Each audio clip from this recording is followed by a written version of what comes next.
बस जी मैं कहूंगा कि 1971 का हमने कर्ज जो था वो चुका दिया इंटरेस्ट के साथ। And this is not a Pakistan of 71, this is 21st century Pakistan, जिसमें जान है, हिम्मत है, हौसला है, और जिसमें है वो कुव्वत और नीयत और वो सारी सलाहियत भी कि जो भी हमें देखेगा बैली आंख से हम उसको हिट बैक करेंगे। ये रेड लाइन क्रॉस कर रहे हैं। मजे की अल्लाह बात ताला ये का कि बहुत फजल है। हाँ, अल्हम्दुलिल्लाह इस ट्वीट के अंदर उन्होंने हैशटैग वो एग्जाम वॉरियर्स बनाया हुआ है, किसी इम्तिहान की तरफ रेफरेंस है, but one can obviously deduce कि वो what exactly referring to. But Bushad साहब, व्हाट डू यू थिंक ये सीज फायर होल्ड करेगा? बिकॉज बड़ी अजीब सी चीजें हैं with Modi being such a desperate man, और अभी स्टिंट भी 2029 तक है। So what do you expect, knowing the Indians, knowing BJP, knowing Narendra Modi, what do you expect?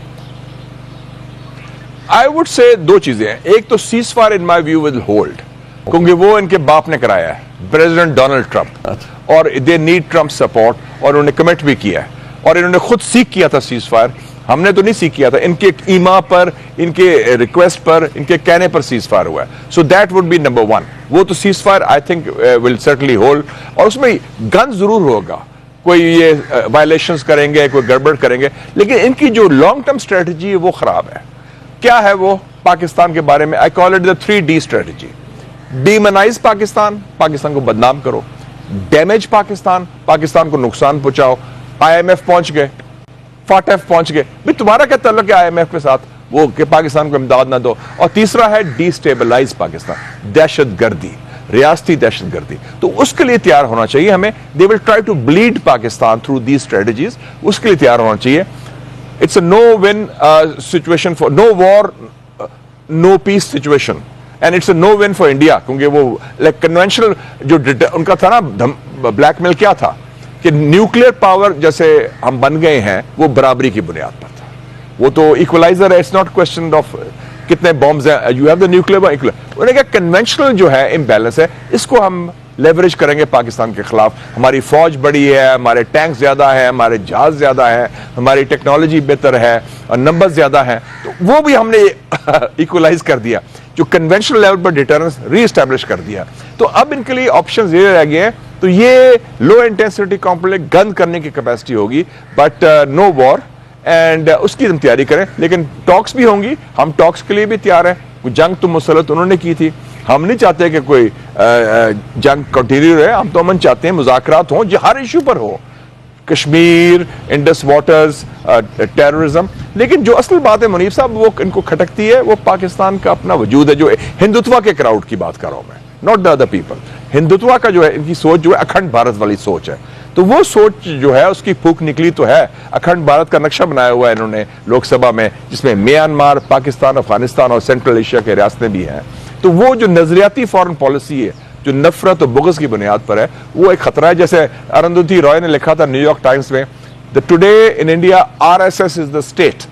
तो ये RSS इज अ डेंजरस, क्योंकि ये फैशिस्ट ऑर्गेनाइजेशन है। वैसे भी 2025 is the 100 years of RSS by the way. बिल्कुल। तो उनकी डिफीट भी अब इस्तेमाल हुई है। तो आई थिंक मेरे ख्याल में like Nehru in 62 when he lost the war to China, this is the beginning of the end of Mr Modi. अच्छा, आखिरी सवाल Mushahid sahab, now the journalist in you and the politician in you, I would say I need a blend of both, कि पाकिस्तान के अंदर इस एक event ने obviously iconic है, एंड आपने कहा 10th में 2025 हिस्टोरिक हो गया है, इसने लोकली भी बहुत कुछ चेंज किया as far as I see it. वो क्या तब्दील हुआ है आपके नजदीक?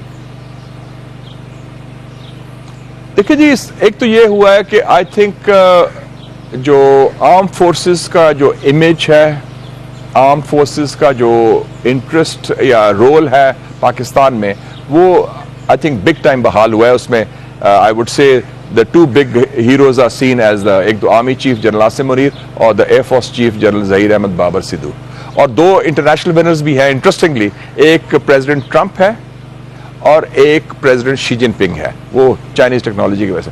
बाकी ये जो है, मैंने अपने दोस्तों को भी कहा था कि they should not consider no individual और no other party is bigger than Pakistan. इस वक्त जो सिचुएशन है, पाकिस्तान कम्स फर्स्ट।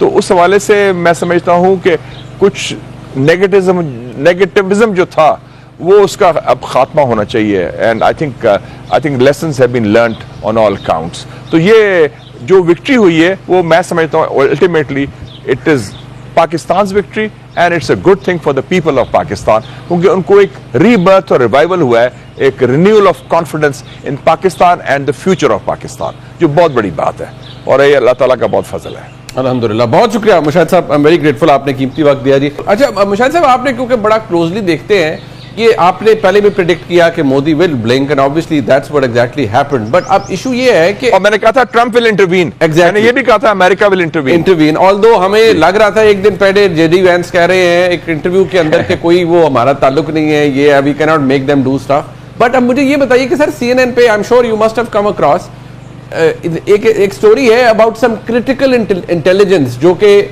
मिली अमेरिका को and obviously they rush to, या इंडिया ने उनको रश किया है, जो भी था। अब मोदी ने आज अपनी स्पीच में कहा है कि हम न्यूक्लियर किसी उससे ब्लैकमेल नहीं होंगे, यहां डिफेंस मिनिस्टर कह रहे हैं we never even got close to it. So exactly what can you assess कि क्या हुआ होगा दैट स्ट्रक द अमेरिकन्स और स्ट्रक द इंडियंस? चले दो पार्ट्स में दे लेता हूं आपका सवाल। पहला जो जेडी वैंस ने जो फरमाया, जेडी वैंस ने कहा 2 दिन पहले, मैं ख्याल में 8 तारीख को कहा था उन्होंने कि जी लंबा चौड़ा इंटरव्यू में कहा कि it's none of our business, मतलब आप जाने और अपना काम जाने।